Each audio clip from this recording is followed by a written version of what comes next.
3 games, 2 wins, 1 draw. Is it coming home?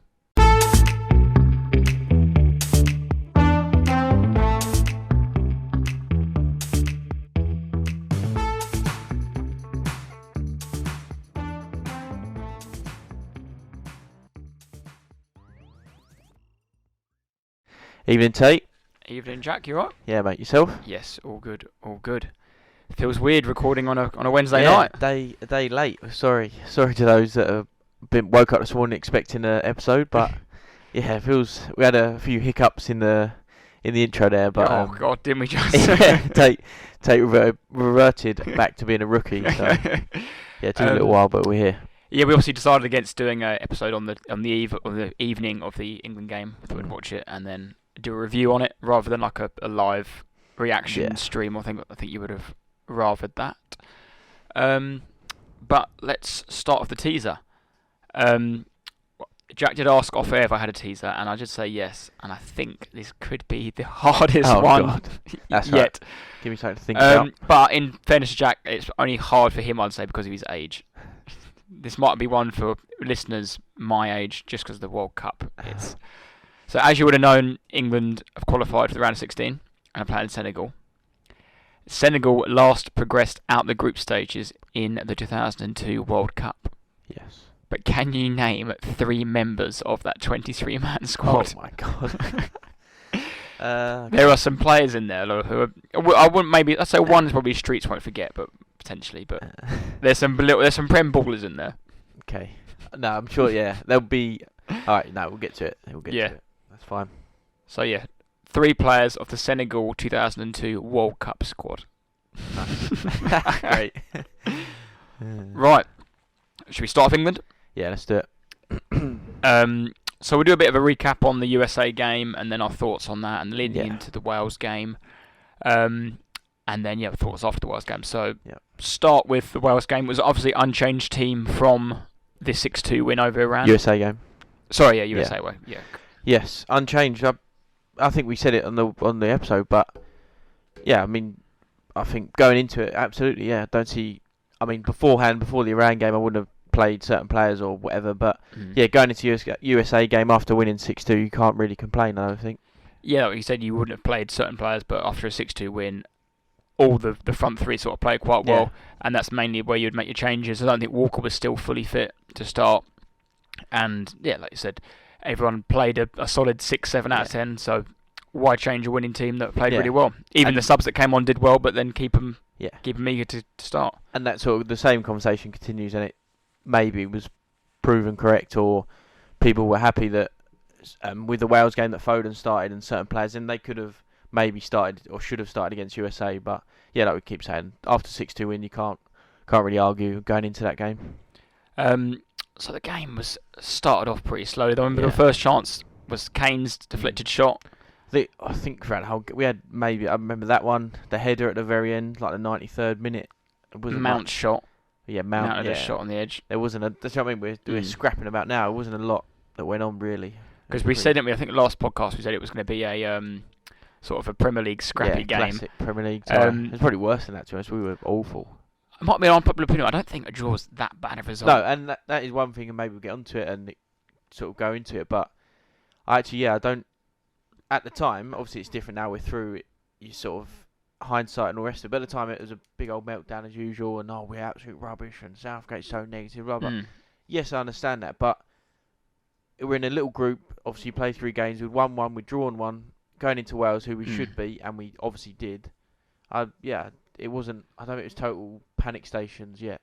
That is one thing of England, though, is the overreactionary from everyone, and it happens all the time. What is worse is it's not technically football. It's the guy you bump into at the water station at work, or it's your, you got to make small talk. Your mum who doesn't watch football who's just like, oh, England did rubbish today. It's just like not or the lady in the they just watched it because it's England. Or it's England didn't beat America. America are rubbish. Well, yes, they might have been rubbish in the 50s, but it's when they beat us. But it's so different. Like it's so different now. But that little chat of when you bump into someone or like, do you watch England last night? That cringes me out. I can't do it. And it's like I said, the reason I don't really get too fussed about England because I don't actually honestly care that much. But also, it's every other team so far this World Cup has had a bit of a slip up. Yeah. France, obviously, we might get onto it later, lost tonight. Yeah. Argentina haven't looked great. No, they got beat by. So we're watching them now. They just started against Poland, but yeah, they lost their first game. Holland have played an absolute dross group, absolutely awful teams. But even drawn to Ecuador, who I would say were worse than USA. Yeah, and didn't qualify. Senegal finished above them. So I don't know. I think we spoke about it. I spoke about it with people, but it's that sort of thing. Like everyone inside England and who watches England, follows England, thinks the worst, but outsiders looking in, we've won 2, drawn 1, we're through, we're top of the group. That's just standard. Like, yep, we're through on to the next one, sort of thing. So, yeah, I don't like, and I don't get all the sudden, like, sort of negative energy and thoughts all around England and Southgate, and then suddenly we beat Wales and we're on top of the world again, and we're going to win the World Cup. So, yeah, it's a very annoying situation to be in. Yeah, so the 0-0 was a bit. It was probably. I think the worst thing was about that 0-0. It was an awful game. Yeah. Like there can be entertaining games, entertaining 0-0. Sorry. That was horrific. Yeah. Like as a spectacle. Yeah. If you were a neutral, that would have been awful. It was awful, horrid. Yeah. Horrid watch. And Friday night game. Everyone's built up their expectations to have a big party or whatever. We played smash the Americans. We played Iran midday on a Monday or whatever it is, 1 o'clock. And then, leading into Friday, USA, night game, everyone's buzzing, but, it was awful, and it just deflated everyone. But like I said, I think a draw is a good result, considering we went into it knowing that Wales had just lost 2-0 to Iran. Yeah. What set us in a good position, because Iran probably, on paper, the worst team in that group. So we knew after a draw that you needed a 4-0 loss, basically. Yeah, we were all but through, weren't we, after that game, really. And I think Southgate sort of knew that with 20 minutes to go. It's like, do you risk losing the game by bringing on a Foden or a more attacking players? Yeah. And he got to that point where it was like, right, we just don't want to concede here, because we can't lose. And yes, that's negative, but that's the way Southgate is, and that's what happened. Really, the game is a classic, like, cliche. If you can't win it, make sure you don't lose it, and we obviously didn't. So maybe that's a positive. And exactly what I said. But looking back at it now, it doesn't look that bad, does it? We didn't concede, we didn't lose the game, we're through. So yeah. Should we move on to the Wales bit? Yeah. So he made 4 changes, didn't he, going in? Rashford, Foden, Walker, Henderson in for Sterling, Saka, Trippier, and Mount. Yeah. Thoughts on that? I'm glad Foden started.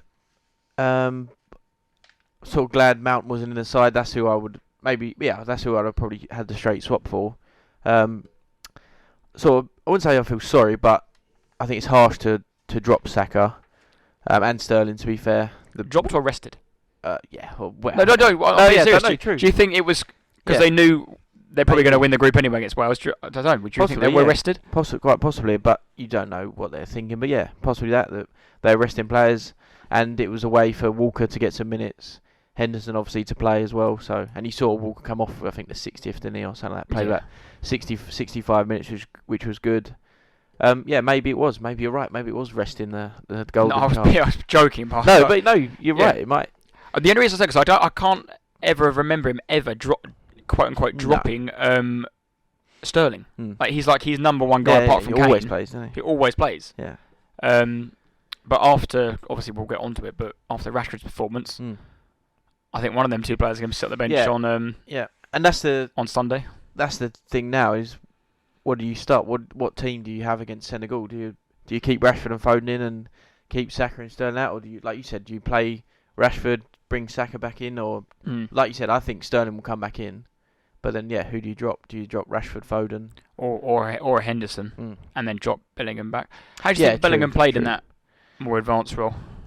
I think the Wales game in general, the first half was similar to USA. It was drops, wasn't it? Awful, and thankfully we come out second half with a bit of intent and played with a bit of purpose and actually wanted to win the game, which is good.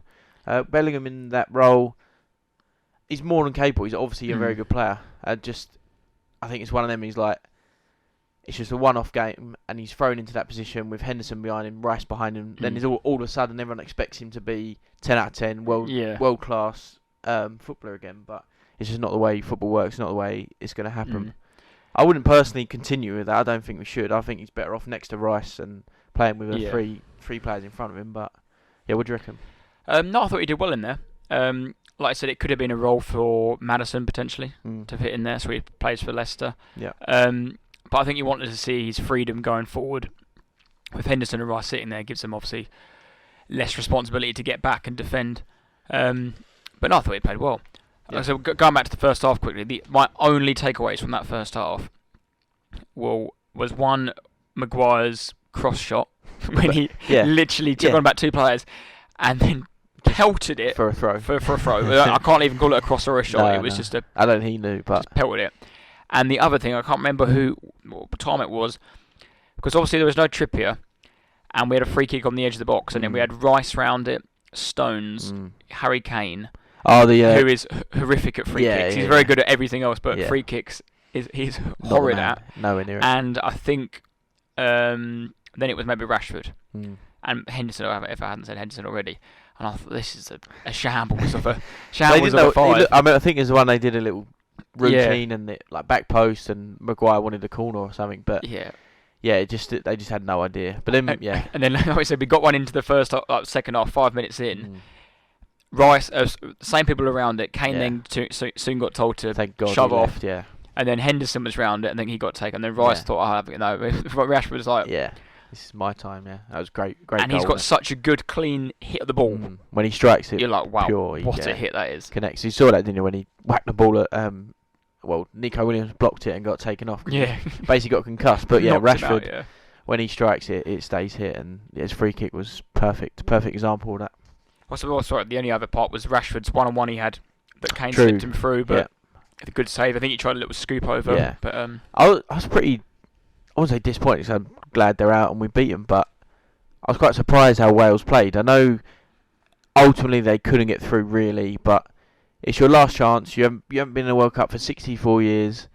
You've got to win the game. You've got to win by goals to have a chance of going through. And they just surrendered and they just sat back and played the typical way, which is fine. That's how they play. But in that moment, in that scenario, they had to win the game. It was just quite, I don't know, it was quite poor, I think, from Wales. The thing with Wales though, they haven't had any good players come through. Maybe I'm talking wrong, but they haven't had any outstanding players come through their ranks for probably 5 years now. Like, because Bale's been around for that time. All their stand-up performances are down to one man. Yeah. Literally one man scoring a free kick, scoring a penalty. They scored one goal in the World Cup this year, wasn't it? Yeah, and it's Bale. A penalty. He's old now. He plays in MLS. That'll be his last major tournament if they get to one. He can't keep digging them out. No. Like, was it Brennan Johnson? Is that his name? Well, Bale got dragged at half time. Yeah, and he comes on and it's like, what, the game's... They've now got no attacking threat. Yeah. They've got League One Johnny Williams on the bench. Joe Allen's probably their best centre midfielder, and he plays for Stoke still, does he? Aaron Ramsey, and again, he's not fit. Aaron Ramsey can't run. No. Like, he's dyed his hair blonde to try and replicate Euro 2016. Like, sorry, mate, I love you, but you can't run anymore. You're finished. Their defence, like their best players, like Ben Davis, like what did you say, Gentle Ben? You just saw it. We spoke about it in the chat, but the second goal. Kane plays it across and Foden taps in, but you just see Gentle Ben lose the ball and he turns around, throws his arms up and he's like, oh, what a shame, and then they go through and score. But that was their golden period, and they're just not good enough. Their best player, I would say, probably would play for, obviously, they're not great players. Like, no, Ben Davis obviously plays for Spurs, but they're not. But then there's people next to him, Joe Rodon. Their whole average player probably plays for a relegation fodder / high Champions. If you average all the players, that even makes sense to anyone. Yeah, I know. I know what you mean. Yeah. Because I know what you're saying. You got the absolute bottom of the barrel, and then you've got Gareth Bale. So the median of Wales is probably. I hate to make this comparison, but if we're talking a FIFA term, their player probably is like a 73. Yeah, if that makes Wales sense. Their best player is like a pure 70 to 73. They're like players. 3.5-star squad. That's it. But no, I'm glad. Nothing special. I'm glad they're gone after some of the stuff that gets churned out from 2016 when we got beat by Iceland, and they're just. I wouldn't say they quite deserve it, but they are Wales. They're not very good. They're, like I said, they're first World Cup in 64 years for a reason, and I think they had their chance this World Cup, and I just think we moan about Southgate and how negative and how boring we are, but look at Wales, Christ, one goal, and they need to beat us, and they don't even leave their box. So don't even have a shot on target. Yeah. Or I can't remember one. Yeah. But what was quite interesting, obviously, the changes that Southgate made the main difference. The attacking players, Foden and Rashford actually swapped wings at half time.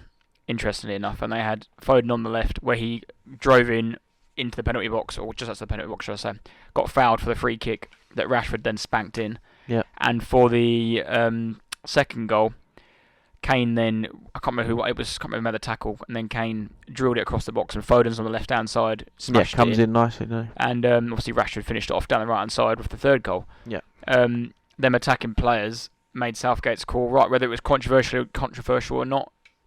For the game, it definitely proved right. If you make 4 changes and 2 of them score the goals, and you're a 3-0 win. No, it's good. Rashford's good. Just quickly on Rashford, scored 3 so far. It's a joint top scorer at the minute. Obviously, all the third round games haven't all been played, but yeah, Mbappe, Gakpo on 3. There's a handful on 2 goals, and he's the only twice have a Man United players scored 3+ goals for England at a World Cup. Last time that happened was Sir Bobby Charlton in 1966, and obviously we all know what happened that year, so who knows, it might be a good omen. Yeah, I saw that. And while we're on the case of goals, obviously someone who hasn't scored goals got into a bit of stick, Harry Kane, but he's the first England player to assist 3 goals in a single men's World Cup since David Beckham in 2003. Yeah, and what's your thoughts on his performances so far? To be honest, it's quite similar to what I know. He's started quite well in goals for Tottenham, but the way he's been playing is quite similar to what's happening at Spurs. And I don't know, it looks like he just looks injured or hurt, or he just looks sluggish. There's something off with him. He's definitely not the same player we all know and love. And and obviously he wants to score, so maybe that's playing more a part on his performances. I don't know, just not quite there. But then for us, it'd be Southgate would get so much stick if he took him out the side. Well, you can't drop him because of the drop off is so bad, isn't it? Like, not being funny, Sterling and Saka coming off. Yeah. For Rashford and Foden, there's no drop off. That maybe people could argue improved. Kane to anyone is of course, is horrific. Yeah, but he needs. I don't know. He needs to get hold of him and shake his head and have a go at him or something. I don't know. It sounds. I still think he's one penalty away from having a smile on his face. Yeah, exactly. And he needs that goal, and hopefully he gets that at the weekend. But but I heard someone. But then 3 assists he's really added that to his game the last few years, and he should have had more. Like, he could have had another one for Sterling, not Rashford. Sorry. But then maybe I heard someone earlier say maybe, all right, he's not scoring loads of goals that he wants to, but he might score important goals, and that's something that you'd expect from Kane. So he might score a penalty, he might score the winner against Senegal. You don't know. So he might not. Yes, he might not be the top of the charts, but I think he might pop up with a goal or 2 when it matters. And he might not be scoring goals, but England certainly are, because England have scored 9 goals in the group stage for the first time ever. They scored 8 in 2008. So they scored 8 goals in 2018, 2 in 2014, and 2010. Bloody hell. And that's good. Yeah, they've scored the most goals I've ever scored in a group game. Boring negative Southgate. I know it helps when you whack around by 6, but still got to be done though, isn't it? No, I think he'll come good. Like you said, he's a quality player. He only needs one chance, and he hasn't really had a chance. Maybe that's the most. I think maybe that's the most disappointing thing for him. He's only had one half chance against the US. But then you see, like they spoke about last night, but the way he's playing and when he's in and around the box, he's not darting forward and getting in front of the defender or hovering around the 6-yard box. He's just loitering and watching the game unfold, and the ball gets flashed across the box and he's not there. I'm not saying he should be there every time, but it's annoying and frustrating to see him. You think, like, surely you're a number 9, you want goals, you should be throwing your body, darting in and out of players, but yeah, I don't know. He's something off. There's something off about him. Well, a perfect example of that, like, you could say his assist for Foden is exactly the sort of cross he wants, where he's won the ball and he's literally drilled it, and Foden could. You see Bellingham celebrating before Foden's even scored because he knows it's a simple chance. Yeah, that's Kane. That's exactly what he wants. He wants someone just to. Exactly. And it'll fall to him eventually. Yeah. But I just got a thing on Rashford. I think it might be Danny Murphy or some dross. Bit of punditry on Rashford and said his improved form is because he's just got his head down and concentrating on his football. Just rubbish. For me, it's the fact that he's finally had 4 to 5 months under an actual decent manager that wants to play attacking style of football, and it's suited to Rashford. Yeah. He's been at Man United all his career, but since he's been in the men's team, he started out at Van Gaal very young, 17 years old, so he's going to be... And then Van Gaal then got sacked at the end of that season. Mourinho came in, who he started well for, but Mourinho's negative. Yeah, he is... Not like we see with Conte now and what he's done at Spurs. It just doesn't suit that. Yeah, no attacking players really thrive under him. No. And then he had Solskjaer, who couldn't even manage Havel Peveril very well. Like he's a PE teacher. He's a PE teacher trying to teach football, and he's obviously he can teach. He can sorry, I can't get words out. Rashford can learn striking instincts off him and things like that, but actual coaching in game, nothing. Yeah. But then I think and as well, Ranić, nothing. So Ten Hag's obviously got hold of him and thought in the summer they've spent time together and thought there's a player in here. Let's improve you. Let's see what you're good at. And he's keeping, and he's scoring goals this season. Yeah, and the thing is when the environment changes like that, like a new manager coming in, sometimes it works, sometimes it doesn't. It seems to be working with Ten Hag, but also when he gets taken with England, he can forget about his club side, forget about what's going on, and just focus on England. And he's surrounded by very good players. It's similar to what happens to Maguire.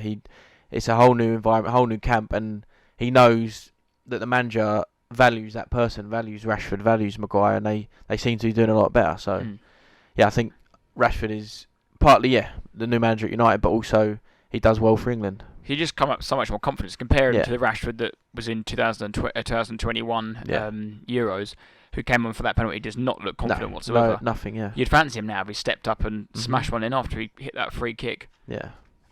Unbelievable goal. So England finished the group on 7 points. And the other team who came through were USA. Yes. What was your predictions for that group? I can't remember what we said. I think I expected them two to go through. I think I said England, USA.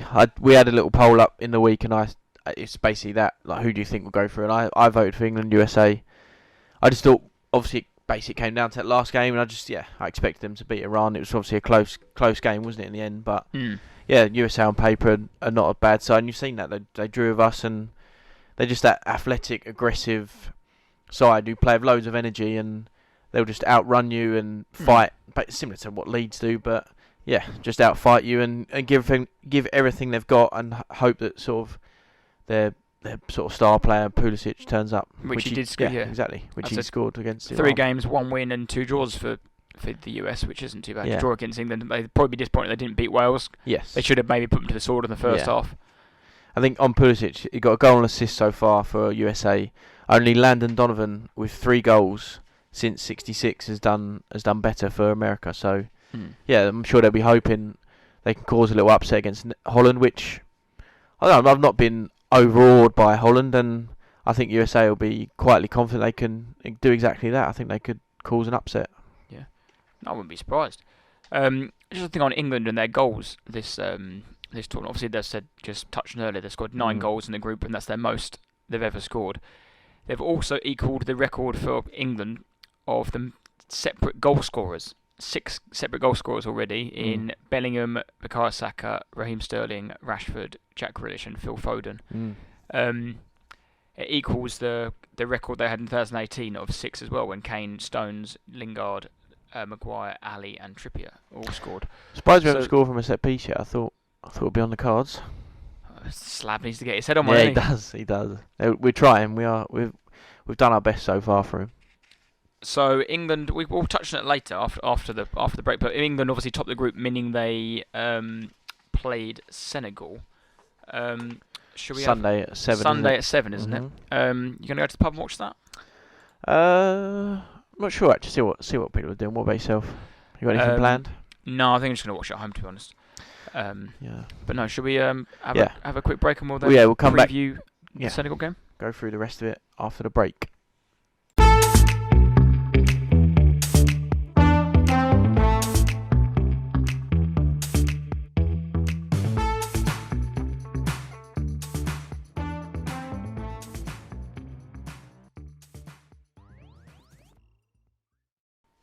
Right, so on to the round of 16, Senegal versus England. this is the first time that Senegal have got out of the group since 2002. Yes. Knocked out in Russia in the group, and the best ever was in 2002 when they got to the quarters, having beat France in the group with Uruguay and Denmark, and then Sweden on golden goals. Nearly let slip the goal scorer, the golden goal, but I've given away one of the teasers. So Senegal in a Group A with Netherlands, Ecuador, and Qatar. Like you were saying earlier, easy group for Netherlands. Yeah. What about for Senegal? Whereabouts do you see them? As it developed, the group went on. I thought Ecuador might sneak in, and it obviously it went to the last game, and Senegal they win. Did they 2-1? Senegal did, yeah. Yeah, Senegal nicked it 2-1. I thought, for a little period, I thought Ecuador might have a chance, but I think everyone sort of predicted that before, didn't they? Holland top, Senegal second, sort of just the way it should have gone, really. Like we mentioned off air earlier, like you can do the whole England would win and they might play this and they finish second. Like it's all you're never gonna know. No. But if you were to do it on paper, there would be the and that's what's happened. And to be fair, England, our group was the same. England, USA, has gone the way people expected it to go. And it's like you said, I think we're the only country that ever seemed to plan our whole World Cup, even though we don't get past the semi. Plan the open top bus, and everything. But those for Group A and B has gone the way it should. But I'm glad Qatar are gone. They were awful. But just on Qatar, they become the first host not to secure a win or even a point in the group stage. Shambolic. Yeah. And also the first host nation to lose 3 matches at a World Cup as well. So I will put a bet on until the rest of my life. If Qatar never host another tournament, they will never play in another World Cup ever again. They are never qualifying for a World Cup ever. They didn't before this tournament. Yes, they won the 2019 Asia Cup, but I think they must have all paid off the country's eggs. There's no way they won a game of football in the correct fashion. Yeah. They are awful. Dross. Awful side. But exactly. At bottom, lost 3. See you later. So looking at Senegal, the England team will come up against some familiar faces. I've just circled out 5 players here. Edouard Mendy from Chelsea, Diallo from Southampton, who's dross, absolute terrible player. He is Salas who played for them. Was he something else? He might be I might push him. I think he might play. He might play on the bench, but he didn't. This is just the team against Ecuador. I'm just circling out here. No, I'll Diallo's the one who scored the awful own goal against you lot, wasn't it? First game of the season. Southampton. Yeah, he's awful. And thinking he might have got sent off the year before at St Mary's against you. Koulibaly from Chelsea, who's the captain. Ismail Sarr from Watford still, who looks dangerous player. Yeah. And scored a penalty against Ecuador. And then Isagana Gay. Sorry, Salisu, Ghana and Taylor back. So he will not be playing against us on Sunday. But he did score. That's probably why he scored the other week. He's in my head, the other day, didn't he? But no, they look a good team. They're the African Cup of Nations winners In February, they'll be. I think that's given them a bit of confidence for the tournament. and they are without Mane. Is that correct? Is he in the squad? He's no for. I mean, he's in the squad, but for us Sunday, there's no Mane or there's no Idrissa Gueye either. Yeah, he's suspended. Suspended, is he? That doesn't surprise me. Yeah, and he's been playing, and been obviously a good reason for them. A good player for them, and a reason they've progressed. But yeah, he won't be up against us Sunday, so that will be a positive for us. Mm. And their manager, Aliou Cisse, was the player last time they got out the group stages. This potentially was going to be one of my teasers, but we stand a Senegal theme. Can you name any of the clubs he played for? Played for 2 in England. 2 in England. One was Birmingham. Oh, he's done his homework. And one... Birmingham... Stupid. Oh, no, I saw this today. Birmingham, so I can't name it. Do you want a clue? They're playing the same colour as Birmingham. It wasn't Man City, was it, when they were rubbish? No. No. Oh, you're saying I know it straight, but yeah. Pompey. Portsmouth, yeah. Yeah, I saw that today, but yeah, I wouldn't know anyone else that he played for. And started his career at PSG. Ah, quite a player. So, England versus Senegal. It's Sunday, 7 o'clock kickoff. Round of 16. Predictions. Well, we'll start with predictions. Team news. What would you expect going into that? I think now suddenly Southgate's a bit of the classic bit of a headache, bit of a selection team headache. The old good headache. Yeah, the good one to have. Yeah, I think he has now, because after Wales with Foden starting, and the change of side that he went with, I think maybe that's the only. I think that's the contentious part, is if he sticks with the back four, which I should, and I hope he does. I think Bellingham and Rice start in the middle again, and then yes, that sort of front three behind Kane. Who does he go with? I think Sterling will come back in, and I think Saka will be dropped out, and I think it'll be. I don't know. Will he play Mount? I don't know. I don't know. What do you reckon? So let's start from the beginning then. So start from the back. Pickford, tick. Yeah. Trippier. I think after. Or Wales, he's going to go 5. That's the total other conversation. I think for now, let's just say he's going to play a back four, which I think he will. I think Walker starts if he's fit. If he thinks he's good enough. I've just had a quick. The only thing I can think of was, does he do a complete 180 and literally bring in Trippier for Henderson? And play back 5, or the team, because there's obviously Bellingham drops back, and then the front three of the front three. Yeah, he could. He might well do that. I think he definitely will do that if we get through Senegal, and he hasn't done it. He'll 100% do it in the quarterfinal. He may want Walker's pace for Sarr. Yeah, possibly, because that's what he did for Wales, didn't he? Because Dan James, he's not a great footballer, but Dan James is quick. I think that's why Walker started as well. I don't know. Yeah, it's hard. I mean, you can only imagine what Southgate's going through, but I think the back four will stay the same. Pickford stay the same. Rice and Bellingham, like I said, maybe that front three is what the sort of decision will be made. Will he start Saka? Will he start Sterling? Will he play Foden or not? Grealish, Mount? I'd be surprised if Henderson starts again. Yeah, I don't think we have to be that cautious against. No, I think he's a player that he'll bring on, and if we need to, keep the ball. I think the experiment worked well with Bellingham in there, but I don't think it was game changing that he has to stay with that. No. Yeah, I don't know. Like you said, the back 5, that's interesting. Surely not Senegal. It wouldn't surprise me, because if we get through, he's definitely playing a back 5. Yeah, definitely. I hope he doesn't. I really hope he doesn't. But Henderson for Walker, Henderson for Trippier would make sense for me, for him, for thinking Southgate. But then we can't sort of knock his decisions, because they've all sort of worked. Like you said, we haven't lost a game yet. We're into the round of 16, so. So the interesting thing I found out this morning, doing my homework, England have never played Senegal ever in any form of football. That is odd. Maybe in women's, but I don't think Senegal have a women's team, but they've never played them. Well, apparently as well, on the theme of England and African sides, haven't beaten an African opponent in 20 games. England never lost to an African or Asian country. Really? Yeah. They've always been draws. What?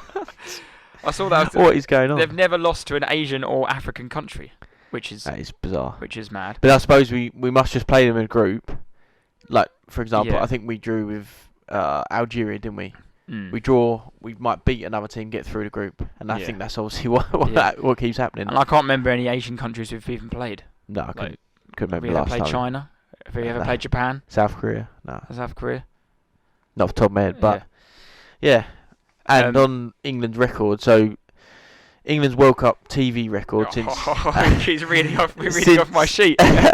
Since 98, so BBC, we've had 12 wins and out of 16, a 75% win rate. ITV, we've had 2 wins out of 15, a 13% win rate. Does that match up to yours? It absolutely does. Yeah. And I think Sunday, Senegal is on ITV. It is on ITV. So hopefully that terrible record does not continue. Although, I'll add some... So for the... I can't remember the word I'm looking for. But for some good news stat, when England were last in the round of 16 against Colombia, that went to ITV. And well, technically we drew. Yeah. We won on penalties. But there is a good omen in that... Good omen in there somewhere. Prediction then, Jack. I'm going to say, I think it's going to be close, a very tight game. I think we'll win 2-0. Okay. I think Kane and Rashford with the goals. I think Kane might get a penalty because, like we said, his so far hasn't been firing all cylinders. I think a penalty will make it 1-0, and then Rashford will put home another one, 2-0. What do you reckon? No, I definitely think England win. I'll go. Maybe it's a bit safe saying 2-1. I think I'll go. Yeah, 2-1. I think we'll probably concede. Yeah, I don't know. I just don't know. I don't think they've been their forwards without Mane. I know they've got some other players, Sarr and whatever they play, and they've scored in the tournament. But yeah, I just don't know. I'm not that worried about their forwards. Definitely think though Kane is going to come to the party on Sunday. And hope so. Hope so. He'll for get him. a goal. Someone who's not coming to the party that we found out on just before we started is Benjamin White. Yes, is apparently left the squad for personal reasons. And won't be returning. Then personal reasons might be that he's bored of watching Harry Maguire play football. Any Arsenal fans out there, or people who know Ben White or follow Arsenal, he doesn't particularly like football that much. He hates football. He's just good at football. He doesn't watch it in his home when he's at home. Yeah, I can't imagine being at England camp having to watch game after game, and all they want to do is talk about football. Is up his street where he's got to sit and watch England play 3 games. Probably wants to be in Dubai with the boys, with Odegaard. And I actually watched. Is it called the Lions Den? They do. On they YouTube do like with or Josh Denzel. Right. Yeah. They do, and his mate there is obviously got the Arsenal boys, but his best mate there is Calvin Phillips from Leeds and whatnot. And he was just saying, all I do is wake up in the morning and tan. Like he looks ridiculous. Like his legs have been all waxed or whatever they are. His legs are glistening like mahogany. He's so tan. All his tats look fresh. Like he's got a nice haircut. Everybody he looks good, but he's not fussed. He goes, I sit by the pool every day at 9 o'clock. I sit there all day. Look, if I'm not playing football, he goes, I sit by the pool. Which is fair enough. It is what it is. Because he was ill. He wasn't in the. Well, I'm doing inverted commas. Ill on for the game. So he didn't play. Do you think he'll? It sounds ridiculous, but do you think he'll be involved with England again? I'd like to think so, because obviously if he continues playing well for Arsenal, but then like after this one, does that just show he's not bothered? Like he just isn't bothered at all. He's just, if he's playing, I think he cares, but if he's not playing, I don't think he's got any interest. True. And I think that's a bit of a reason why he hasn't been in any squads for quite a while for Southgate. Maybe he's not the best quote-unquote camper, shall I say? Like Cody is, apparently. Whereas, like I said, that's probably why Cody and Mings, the cheerleaders, were always getting picked over him. I mean, for me, there's no doubt he's a better footballer, and I'd rather have playing. But also, the likes of Cody and maybe Mings, but definitely Cody, what you hear, that obviously he knows he's not going to start and play, so he's happy to be that role and part of it. Maybe Ben White isn't, and that's absolutely fine. That's footballers, and that's is the way he wants to be. And like you said, if he's not going to be on the team sheet and playing, he doesn't want to bar it. Yeah, because it'll be the second tournament he's now gone to of England and played 0 minutes. Yeah, and that's the thing. I think Ben White has an argument to play and possibly start, but on the evidence of what we've seen, he's not going to. Yes, he might have been ill the other night, but yeah, he wasn't going to play if he stayed. So I don't really blame him, to be honest. And talking of other right backs, I was actually very pleased to see Trent get some minutes. Yeah. Didn't do enough to start. No, I don't think he'll be in the starting team, but he's another one of these. Like probably in any other years, any other teams, or probably any other country, he probably starts, doesn't he? He probably just is playing loads of minutes. He'd start for Brazil, I'd tell you that. Yeah. He would do their right backs in pants. Who's it? Danilo, I think. Danilo, who's not great, and then they had Royale gets a shout every now and then. Well, exactly. Royale gets in the team because they've got 38-year-old Alves. Yeah, true Alves. Yeah. But no, Trent got a few minutes, didn't he? No, it's good to see. So no, I'm going to go with a 2-1 England win, and to get us into the quarterfinals. Yeah. Shall we talk about the other nations? Yeah, we'll whip through the rest of the World Cup basically. So starting with we'll start with Group A then. Yeah, a little recap. So the Netherlands. People have been saying good things about the Netherlands. They're playing well. They're undefeated. What's your senses on that? They, like you said, easy group. Yeah, they dominated their group, and so they should. It's like I said, Qatar, probably one of the worst teams to ever play in the World Cup. Ecuador, yes, everyone beat Qatar, but Ecuador are nothing really. Best player, Ener Valencia, got injured and out of the tournament, and then Senegal again. Their best player, Mane, is nowhere to be seen. So. Yeah, on paper it looks good for Holland. I don't think they're obviously a good team. To be honest, I watched them the other day. I just think they look like us a bit of. They're boring. It's like watching us. Like there's a bit of hype around them. Got some good players, obviously Van Dijk, De Jong through the middle. But yeah, it's just like watching us really. Like They go side to side. Don't really have much idea going forward. I don't know. I think USA might beat them, to be honest. They're a proper Van Gaal team, aren't they? Yeah, just really, really dull. Very dull. We've touched on Group B. Yeah. But Netherlands go into they've got USA, haven't they, in the next round? Yep, Saturday they play. We've touched on Group B. We'll skip to Group D quickly, just because Group D finished this afternoon. Yeah. France went through with the surprise of Australia. Yeah, but I'm more concerned about France's 11 they started with today. I texted you as well. I was like, have I missed something? Yeah. I mean, I didn't really watch it. I had other things on. It was sort of late afternoon, but I didn't really take much notice of their side. And Tate sent me through their starting 11. It's just basically random French words written down. Cameron Viga right back. Is it Steve Mandanda in goal? Yeah. Guendouzi left wing. Some striker up front I'd never heard of. No. Coman right wing, who's a good player but doesn't normally start. I didn't even know he was in the squad. Yeah. No Griezmann, no Mbappe. Apart from Varane, I had that Fofana, who I've watched the highlights. He had an absolute stinker for the goal. No Giroud. I know they made subs in the second half, but they were obviously already through. Yeah, they were top regardless. I think without a major swing in goal difference. Yeah. They would have been. Yeah. They would have won the group anyway. So I think that's why they made 10 changes. To the squad.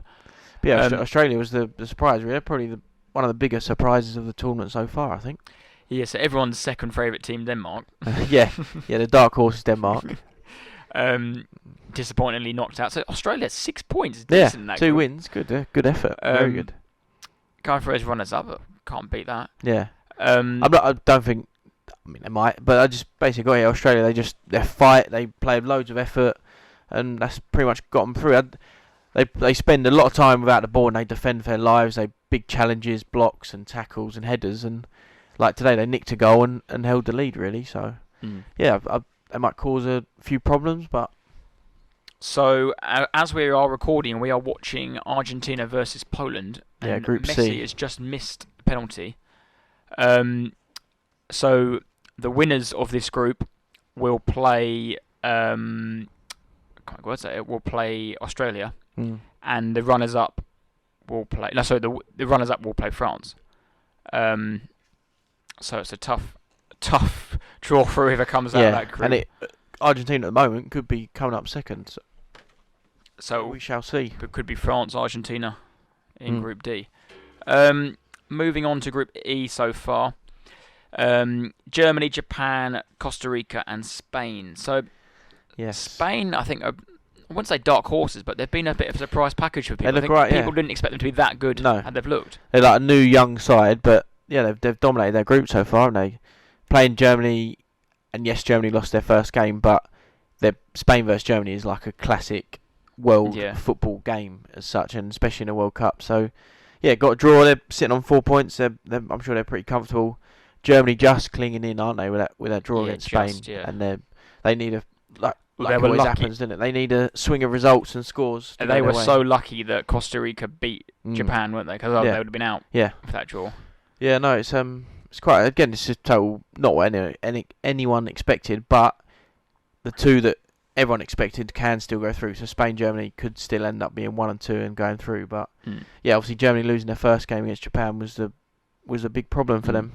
The interesting thing with Spain for me is they actually do what you said previously on another podcast about playing players who play with each other. You said about England playing all the Man City players because they've got that chemistry. So Spain, for example, I don't actually know why, but Rodri plays centre back for them because at the moment. But it's Rodri and Laporte centre back. So obviously they play together for Man City.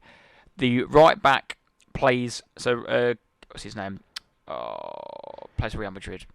Carvajal, and then the right wing Asensio played together. The left back Alba and Fernan Torres played together, and then the midfield is all Barca, Gavi, Pedri, and Busquets. So they have a whole cluster of players who know exactly how each other play. A bit of chemistry, and they all know what's going on. Can you imagine if England's midfield 3, for example, all played for the same team? Like, they would know. You would have no excuse for it not to work. With Spain, they play the same way a similar way, or if not the same way that Barcelona and Real Madrid, slightly different sort of style, but that possession based and tiki-taka football and lots of passes in interchanging positions and yeah, there's no, for the Barcelona players in particular, there's no difference between their club and national side, and at the moment it seems to be working quite well. And with an ex-Barcelona manager as exactly, manager, Luis Enrique.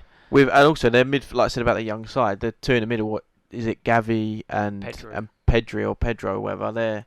Was it 20 and one's 18, 19? So yeah, and Busquets like 80. Yeah, and then Busquets is basically double there. If you combine their age, he's still older than that. So yeah, I mean it seems to be working quite well. And then on to Group F: Belgium, Canada, Morocco, and Croatia. I think 2 from 3 to go through. I think, is it right? I think who's top? Croatia are top. Yeah. And then the 2 below, Morocco and Belgium. Either of those can go I through. actually think Belgium are second somehow. Yeah.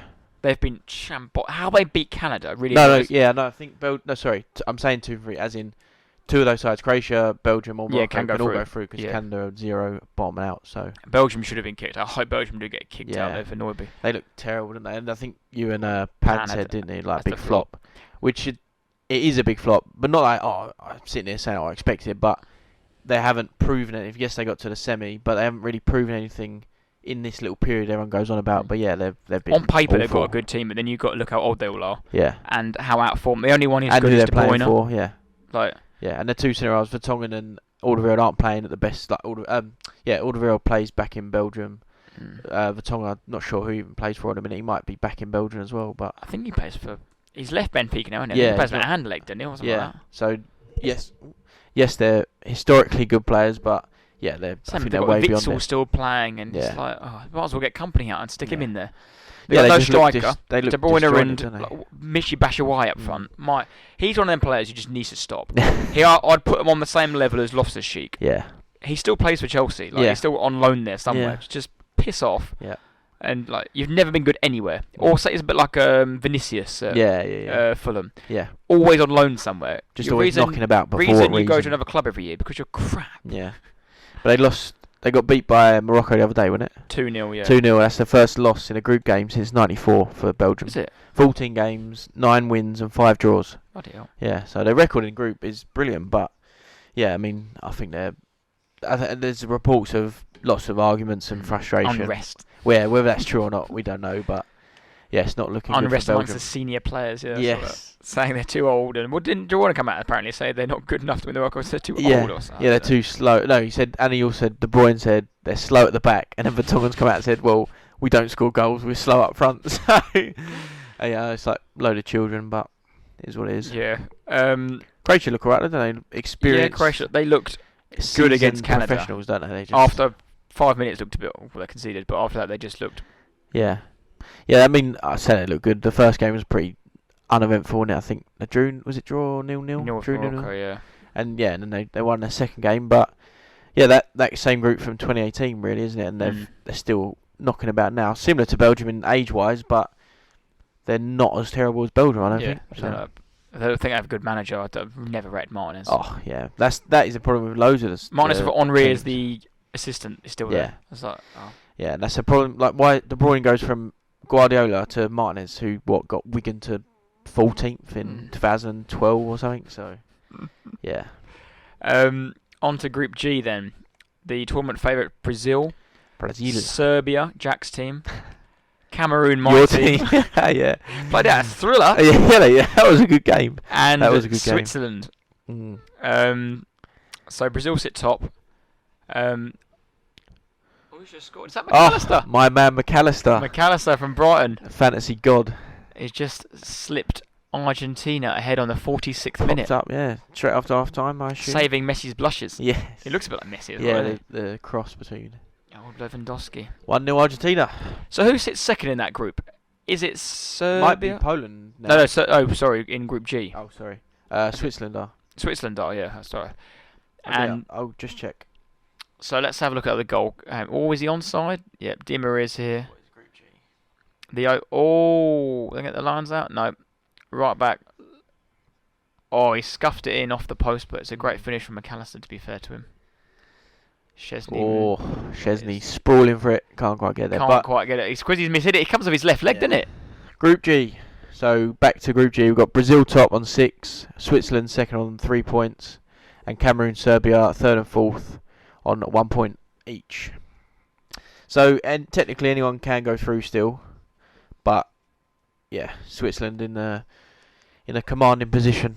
So going on to, there's 2 interesting games in Group G and in Group H. So obviously the last 2 games are Serbia versus Switzerland and Cameroon versus Brazil. Serbia and Switzerland played out a thriller in 2018, and there's a lot. I think it might be something with the war with Albania and Serbia and the Eagle or whatever. That's why it's Xhaka, Shaqiri, like Rodriguez, a few of them are actually Albanian, and they do the old Eagle celebration. Yeah, there's like but that's like really fierce rivalry, isn't it? They absolutely despise them.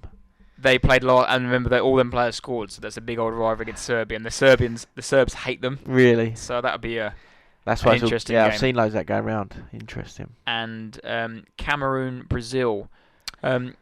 Shame for me about Brazil because I'm boy gutted Neymar. that Neymar's. Yeah, is he done for the tournament or for the group stages?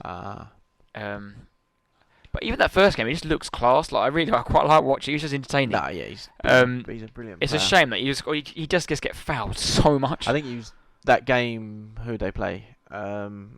Serbia. I think he got fouled the most.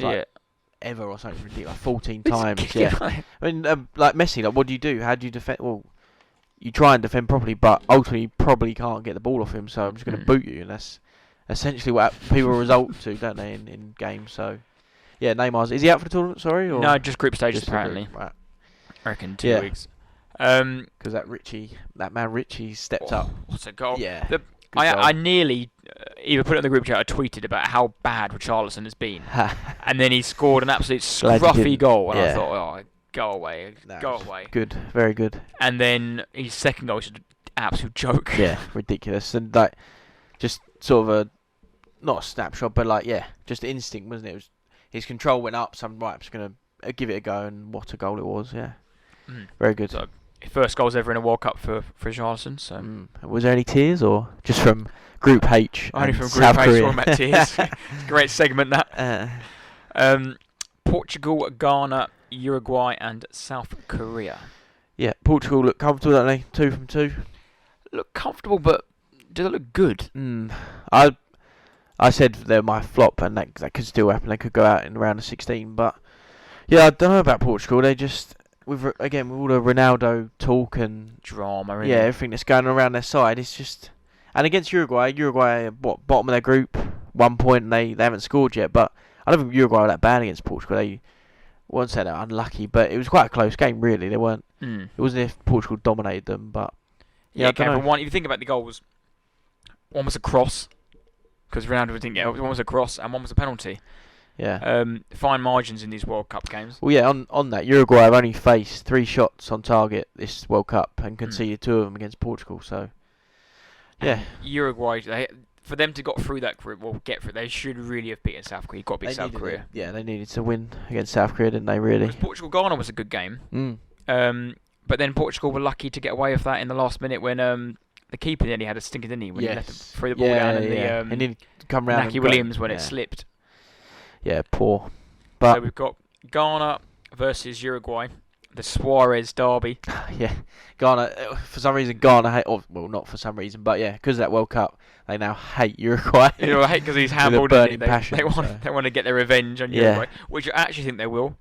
I don't think they're a good side, but similar. They're a bit chaotic, aren't they? They're fit physically and they're strong, and they'll battle you all game. So I think they might get a draw. If they could knock Uruguay out, that'd be some guy. That's a big disappointment if Uruguay don't qualify. Then South Korea versus Portugal. I think Portugal could be the only team to go out with, or maybe Brazil as well, to get 3 out of 3. Yeah, I think South Korea are sort of done, aren't they? They've had them like Uruguay and Ghana. They would have looked to them as games to get 1 win at least, and especially that first game with the way it went, they'd have been disappointed they didn't win the game. Portugal have already won the group, haven't they?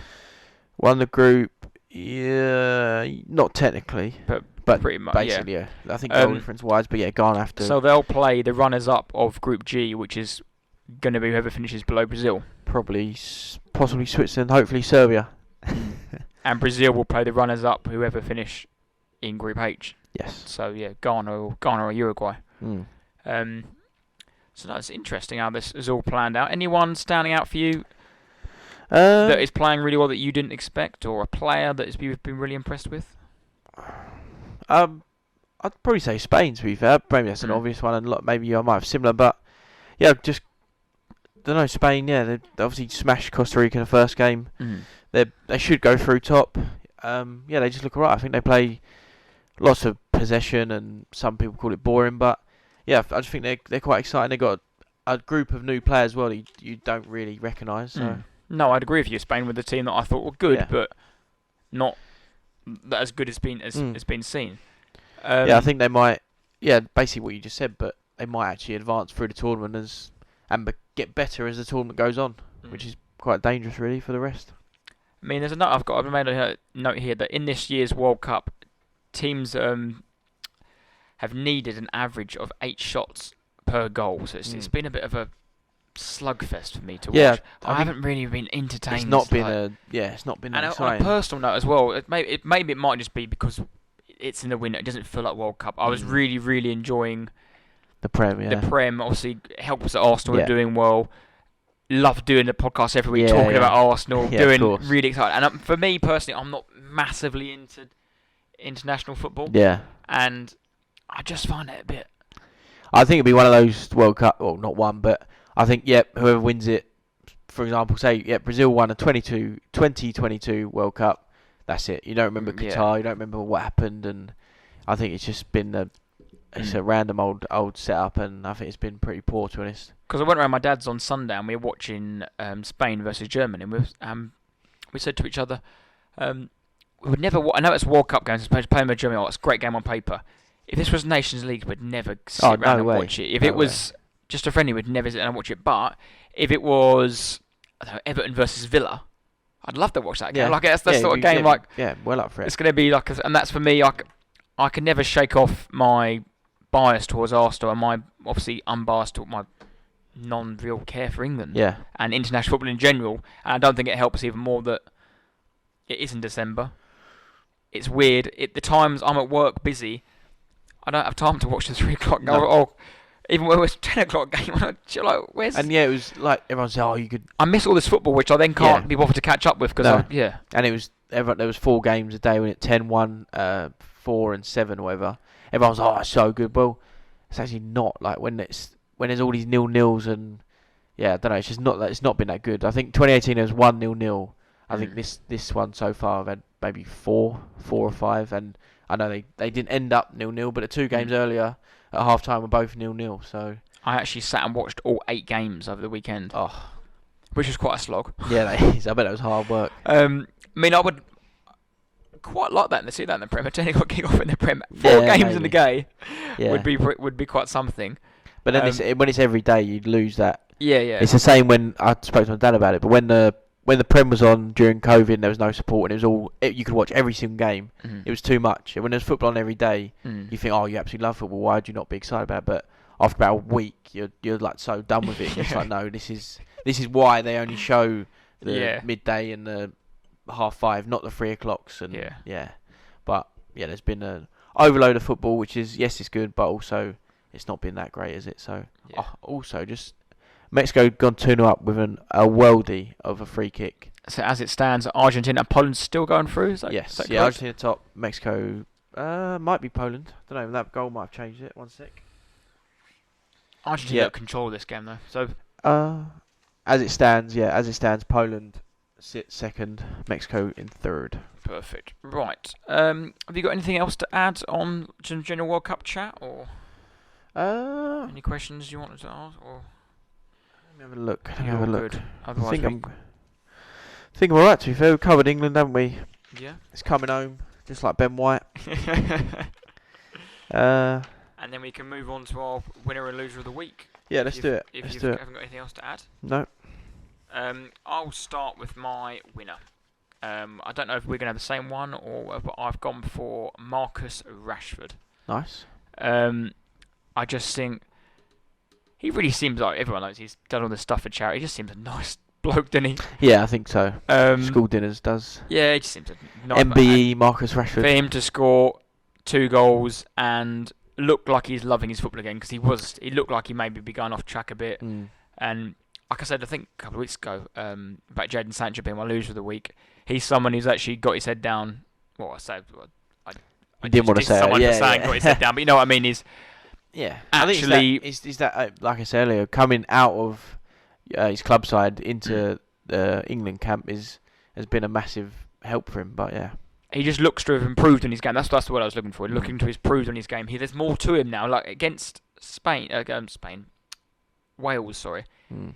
He looks so dangerous. I know he's quick. No, everyone in that front line is quick normally, but he just looked extra quick. He just looked direct. Get the ball, run at him, direct. And that's what you want to see. I didn't like it. Yeah. They come out in the second half and did that Foden. That's how we got the free kick. Well, me straight away. But yeah, that's what you want to see. That's what gets you off your seat, and that's all. When you're down the pub or watching with your mates, that's what everyone wants. And I think Rashford at the moment, hopefully he continues and he'll deliver that. Yeah, definitely start. I'd definitely start him on Sunday. Yeah, I don't see. Yeah, you couldn't disagree with that, really, could you? What about yourself? Winner of the week, I've actually gone for our mate Slabhead. I've got Harry Maguire. Not that our winners and losers have to relate to England, but yeah, I've gone with Harry Maguire. His 50th and 51st cap for England this week.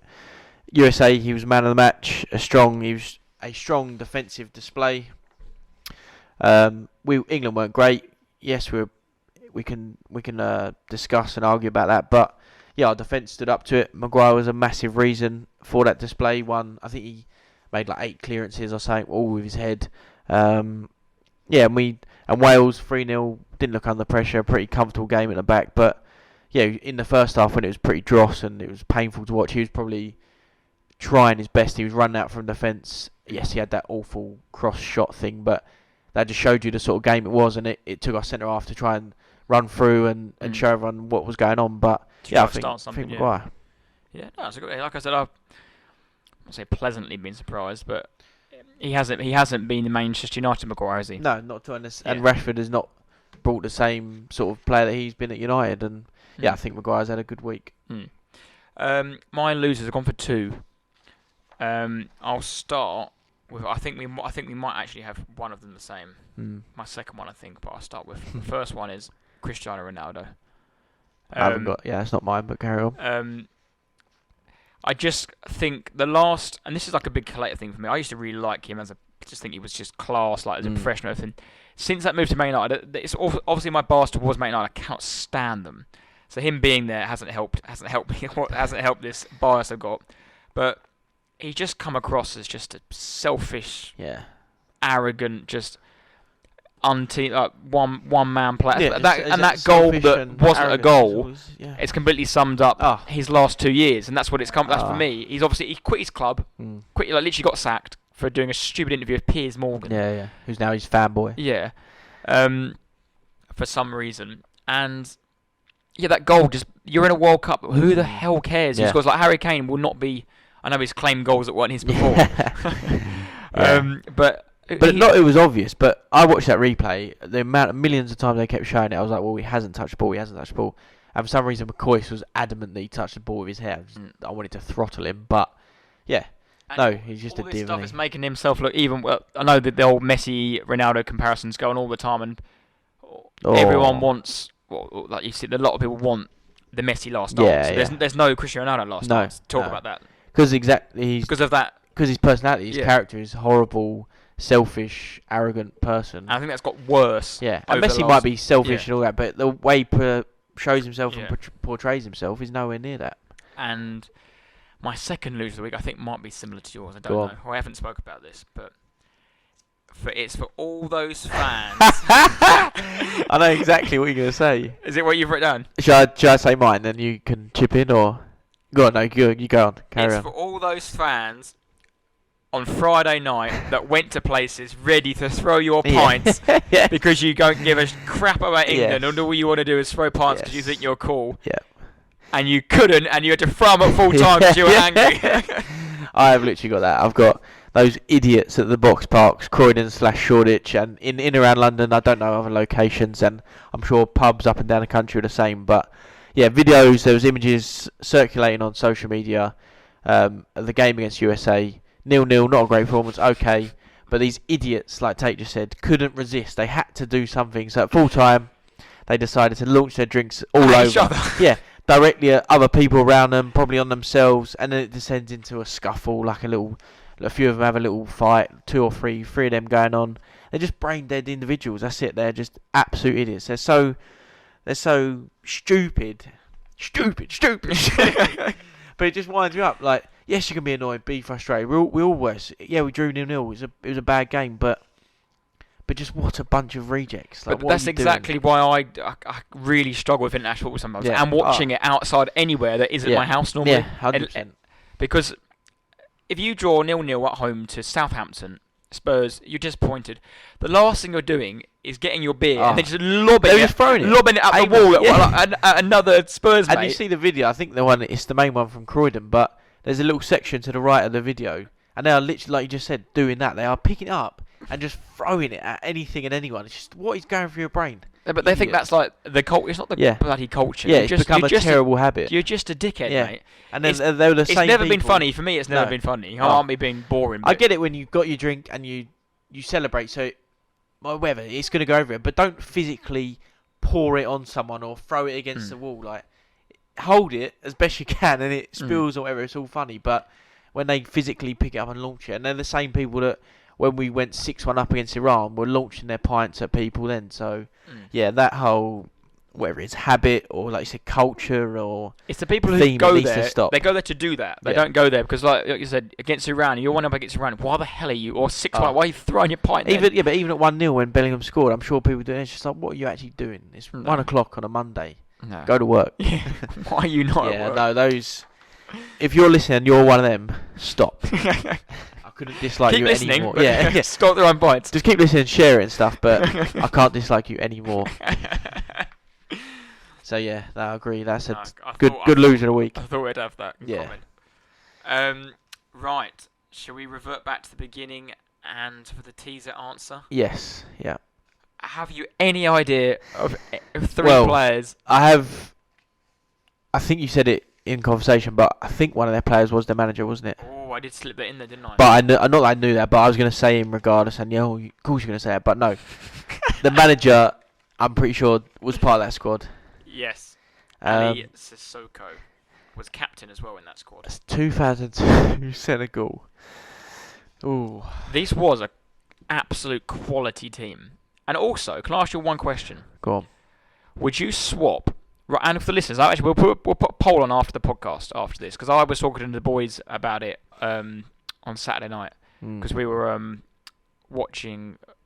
We watched the 2002 World Cup film. Oh, God. I had Josh and Tel round to watch the film. Oh, dear, yeah. And they were saying how much of a sad freak I am, because I was literally naming off each game and the goal scorers as they were going in. I was like, how the hell would you remember that from 20 years ago? Would you right now? Would you swap extra time and get golden goal back? Golden goal. I would 100% get golden goal back. Like elite. Yeah, I through my time in America, that's the rules are in America is extra time, overtime, and it's golden goal. So you score and you win the game. So yeah, and when you score, it's absolutely because these are the scenes. It was absolute chaos. Scenes when these golden goals. Unreal. When you score that winner, that's it. It is game over. So I would definitely bring that back. I won't spoil it because Senegal got through the round of 16 with a golden goal, and they got knocked out the quarters on a golden goal. Right. So you get the adulation of getting one, and then you get the demoralisation of getting beat by one. Well, on the question itself, after their manager, I wouldn't even know. And off the top of my head, I'm trying to think of Senegalese players that aren't current, and all I can think of is Kouyaté, that's obviously playing right now.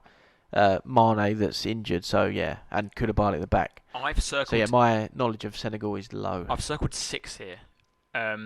You've ticked off 1.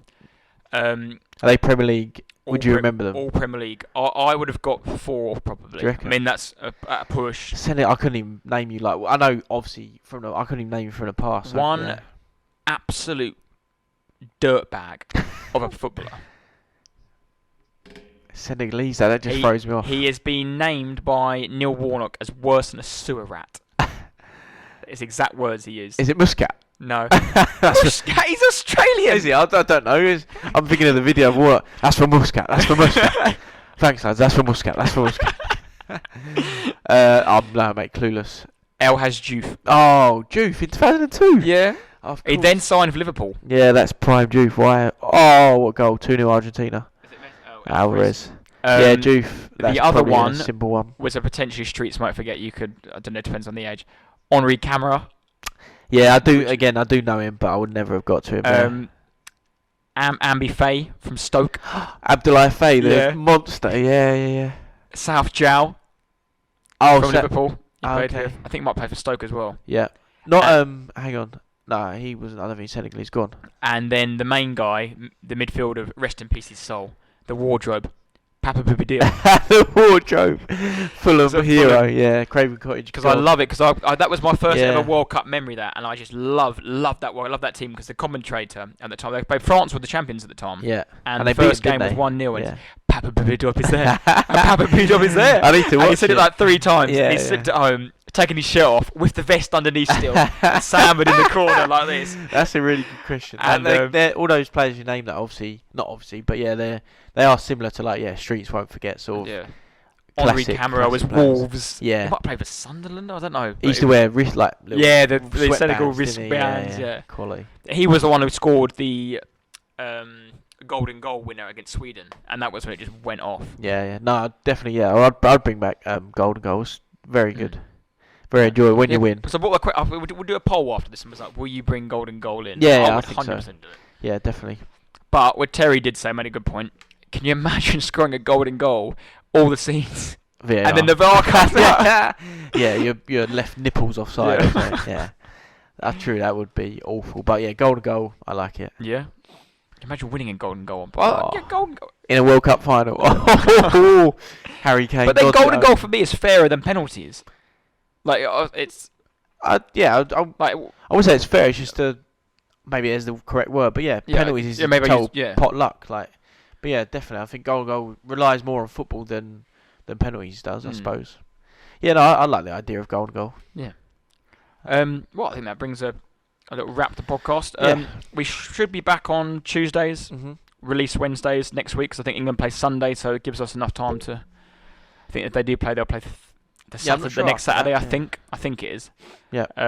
But we will double check, and we'll obviously let you know on the socials. And talking on the socials, still out there, so keep sharing. Yeah, keep subscribing. And get, like we keep saying, just get involved. If it's a comment on the Facebook thing, or you reply to a tweet, or send us DMs on Instagram, whatever it is, just that's what it's there for. It's not just to show that we've got a podcast and look, Jack and Tate, they're doing this. No, like we want everyone to say something and share their opinion, and we can bring it up, we can talk about it. So don't be afraid. Yeah, it's good or bad as it is.